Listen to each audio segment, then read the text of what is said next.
I want to hear it from you. What's wrong with the street?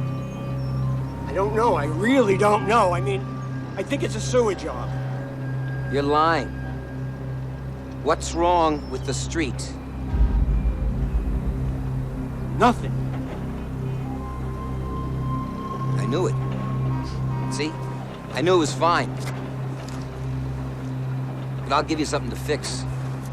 And our first film is called Falling Down, with Michael Douglas as a fed-up, middle-class white guy ticked off at foreigners running convenience stores, minority gang members wielding knives, rip-offs by fast food restaurants and L.A. freeway traffic, and his wife hates him, and he's having a bad hair day, too. So what's the movie about? Just one scene after another of Douglas getting angry, very angry, like at this Korean store owner and his high prices. Donuts. Package of 6, how much? $1.12. Oh! Too much. And then he wants breakfast at a fast food restaurant that stops serving at 11:30. Now, this is not one of life's big problems, but it is in this movie a scene that plays in poor taste, considering the number of mass killings recently in fast food outlets. I don't want lunch.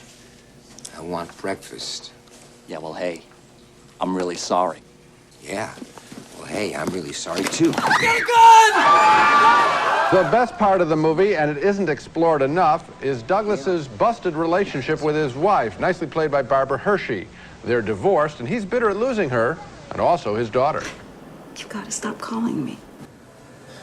It's Adele's birthday. Yes, I know it's her birthday. What do you want? Out to catch Douglas before he really hurts anybody is veteran cop Robert Duvall on, get this, old movie chestnut, his last day before retiring. I know who this guy is. Who is he? He had this personalized license plate. What the hell was it? It was weird. It said, defense. Now, every decade or so, we get one of these Revenge of the Middle Class pictures. Joe with Peter Boyle was a similar and much better film in 1970, and Hardcore with George C. Scott was another picture, also better. The subject is legitimate, of course, but Falling Down is more about exploitation scenes of Douglas blowing up than any serious investigation of Michael Douglas's psyche. Its script needed another run through the typewriter. Briefcase! You never got the briefcase! Well, she's sick. Take a walk around this town. That's sick. You ain't kidding.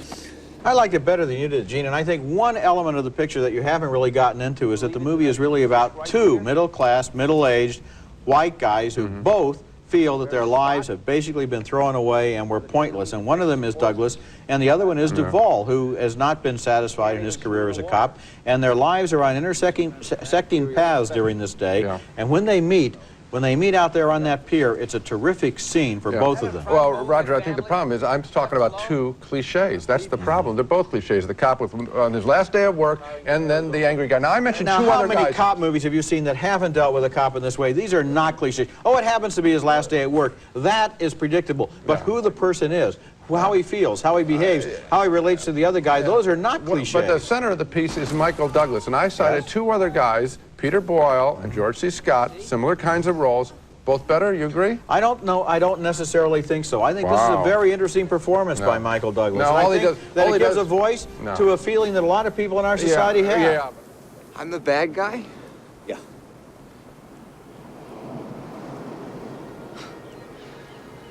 How'd that happen? I did everything they told me to. Did you know I build missiles? Yeah. I helped to protect America? You should be rewarded for that. Instead, they give it to the plastic surgeon. You know, they lied to me. Is that what this is about? You're angry because you got lied to? Is that why my chicken dinner's drying out in the oven? Hey, they lie to everybody. They lie to the fish. But that doesn't give you any special right to do what you did today. The only thing that makes you special is that little girl. Now let's go. Let's go!